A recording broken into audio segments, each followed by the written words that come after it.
Hi, this is an instructional video on elasticity.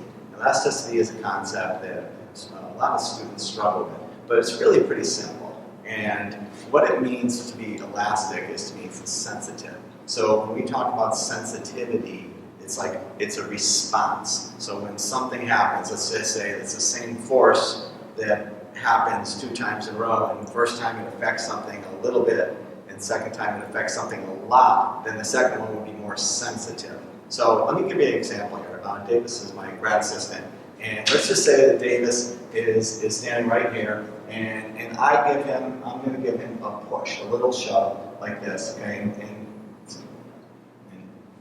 And this is my little shove, okay? So I'll do it again. One little shove. Okay, so you saw my action caused a reaction. He didn't move very much, so it wasn't very sensitive. But let's just say that Davis plays for the Italian national team, because he is a soccer player here. Okay, so now we have the same push. And you can tell that that time, Davis is a little bit more sensitive to the same push, caused a lot more reaction. So in that case, he would be considered very elastic or very sensitive. So we'll let Davis get back up from his part and just great job of acting, but he is a soccer player, so it really wasn't a hard thing for him to do. So in this case, we're looking at, and you made the sound effects too. So in this case, we're saying, all right, what are we talking about with sensitivity? Well, there's really a couple things that we're really looking at is this bottom part of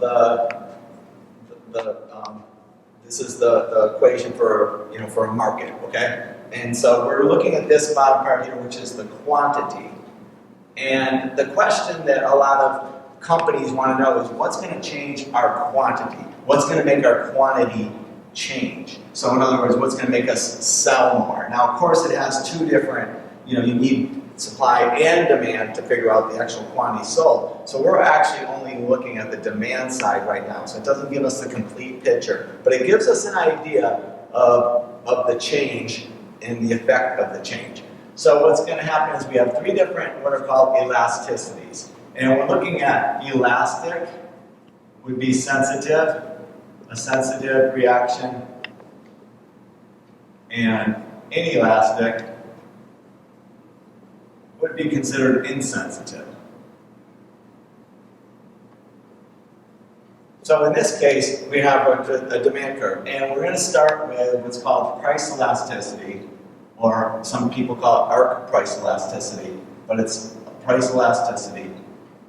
And we're going to look at that. So we have a demand curve, and all elasticity does is it measures our price, let's say is here, and let's just say the price is equal to 12. And then the company, when the price is 12, they're going to, the quantity demanded would be 12. So this is a point on the demand curve. And then they decide, well, we want to figure out what would happen if we lowered prices. So we're going to see how sensitive their product is to price change. Now let's just say it's pizzas, and they're looking to lower the price of their pizzas from $12 to $10. And when they do that, they realize that there's a lot higher quantity demanded. So in that case, what happened is a $2 change reduction caused a pretty significant change in the quantity demanded. So what elasticity does, it actually puts a numeric value on this question of what will happen if we do this. In this case, lower the price, then you're going to increase in the quantity demanded. So it basically follows this formula.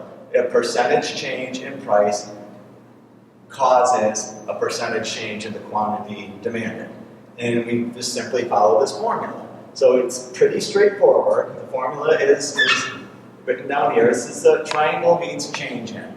That's a mathematical term. And so then, of course, the average is the average. And in this case here, we're going to look at this. We want to measure the change from here, from point A to point B. So we're doing the arc price elasticity, so we're doing the average elasticity in that range. And if we were to do a point in elasticity in a point here or a point here, you do what was called the derivative. Okay, so that would give you the slope of the line at that point. Okay, so now what we're doing here, though, is we're solving for the price elasticity, And we're going to do it, then we're going to go through the formula, a change in Q. So what happened from 20 to 12, the change was -8. And the average between these two is just you add up 20 and 12, and that's 32, divided by 2, and that's your average is 16. Then you go to the price and say, what's the average price? What's the average between 10 and 12? It's going to be 11. And the change in price is a +2. So now you multiply these and you get -88 and 32. And that comes out to be 2 point something. Let's just say 2 point, I can do a calculator, but let's just say 2.8-ish, and it's a negative number. So what does that mean?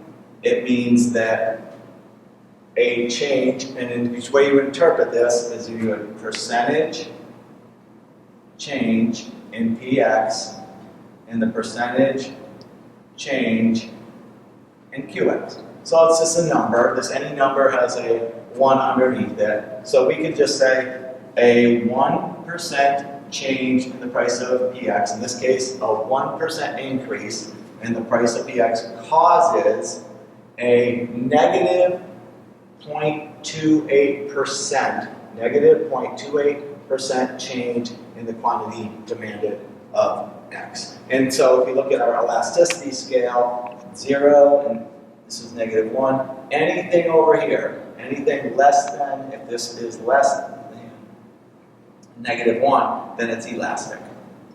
So a -2.8 would be over here. So this would be elastic here. And then this area here is called unit elastic, or sorry, inelastic. And this area here is called unit elastic, one number, -1. So, and these are all on the notes, but the point is that you're looking at the sensitivity.